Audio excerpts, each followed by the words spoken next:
کوئی مستقل چوکی نہیں بھی ہے تو آپ کو ایسے جگہوں پہ سولجرز ملیں گے بلوچستان کے کوسٹل ایریا میں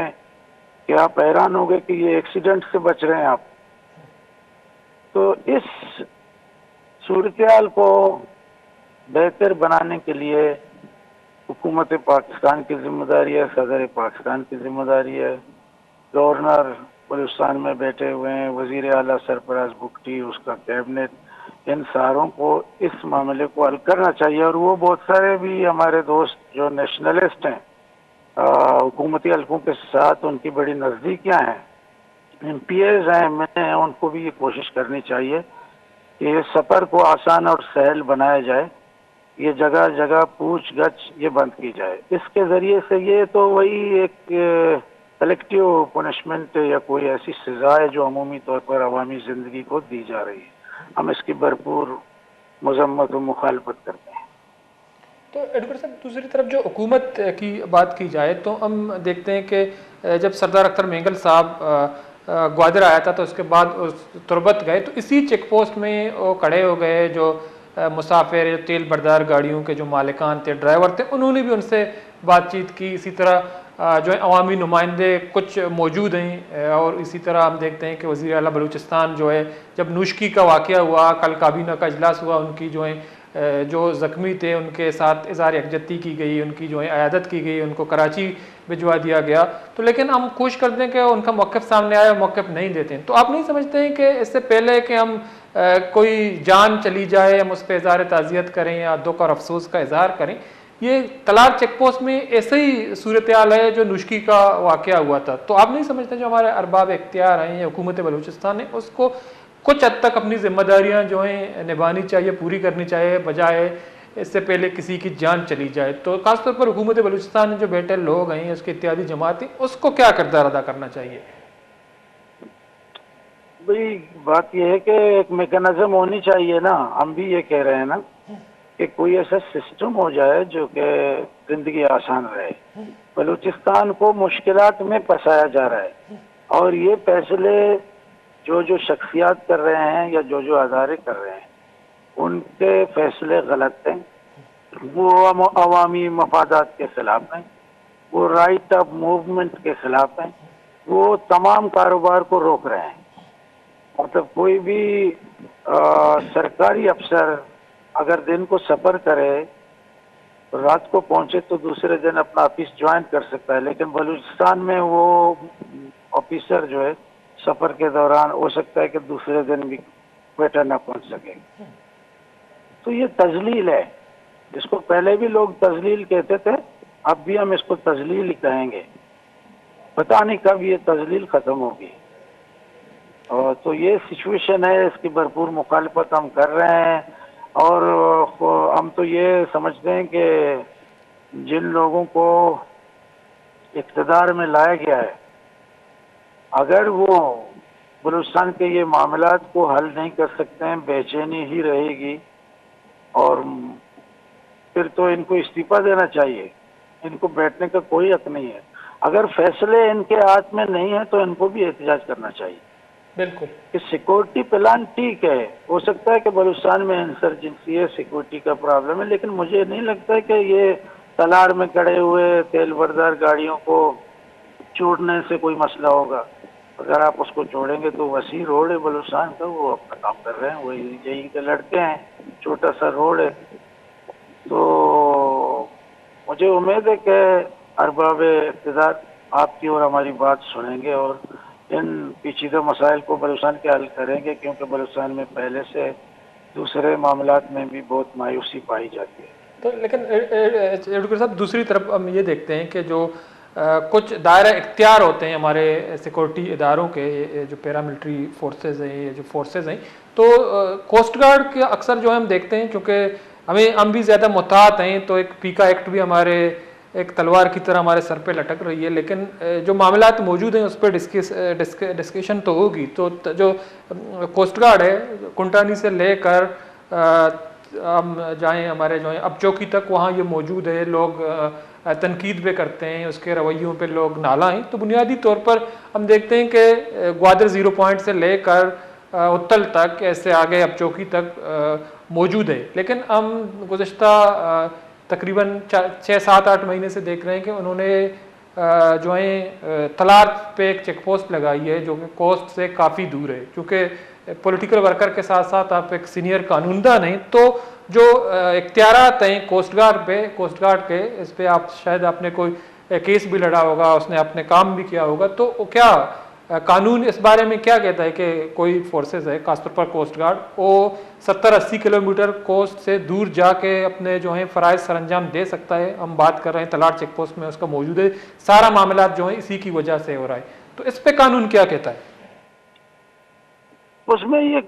دور اگر سائن سے ہے نا، مطلب تلار وغیرہ کے روڈ پہ، یہ اس لیے ہے کہ ان کو کسٹم ایکٹ کے بھی اختیارات دیے گئے ہیں، کوسٹ گارڈ کو دیگر بہت سارے قوانین کے حوالے سے اختیار دی گئی ہے، مگر بات یہ ہے کہ اس وقت جو کوسٹ گارڈ کا کردار ہے وہ چیزوں کو بہتر کرنے کی بجائے، سیکورٹی فراہم کرنے کی بجائے ایک عدم تحفظ کا ماحول خود بنا رہا ہے۔ کوسٹ گارڈ کے نوجوانوں اور یہ سمندر کے لوکل ماہی گیر یا کہ تیل پہ کام کرنے والے لڑکوں کے کئی دفعہ ایسے واقعات ہوئے ہیں جس میں جانی نقصان، گاڑی اور املاک کا نقصان ہوا ہے۔ یہ چیزیں ختم کرنا چاہیے۔ کوسٹ گارڈ کے لوگ ماضی میں بھی یہیں پہ اپنا ڈیوٹی سر انجام دیتے تھے، تو یہاں کے مقامی لوگ ان کے ساتھ بڑے اچھے وہ ماحول میں رہتے تھے۔ اب اس وقت جو ایرانی تیل کا کاروبار ہے اس کے اوپر میرے خیال میں سب لوگ اپنے انٹرسٹ کو دیکھ کر انٹری کر رہے ہیں، جس کی وجہ سے پیچیدگی پیدا ہوا ہے۔ ٹھیک ہے، بہت بہت شکریہ۔ بعض منتوار ہیں سید فیض ایڈوکیٹ صاحب تو وطکش مراغ شوار گپتے مرتے چاروں کا سینئر وکیل بی ایس ایس سابق چیئرمین سید فیض ایڈوکیٹ صاحب انچوکے کا پتران کنگائی گوشک ہمیشہ کے ہر کس کے ہوں دائرہ اختیارہ کار بکاں سیکورٹی معاملات وتی جاگا بلوچستان انسرجنسی موجود ہیں، بلے مسافر کے ہستے ای آڑا ای وڑا آنی تزلیل کنک کے ہستے جوان نہیں ما حکومتہ یا ارباب اختیار دومینی مگا پولیٹیکل پارٹیز کے ہستے دروتی ذمہ داریاں ادا بکنا یا چی رائے بکشیں کے چرچیا چی عام ملو کے تزلیل مبی بریک کی زوریں پتہ شما نیوا کہیں گے کا پتران کریں۔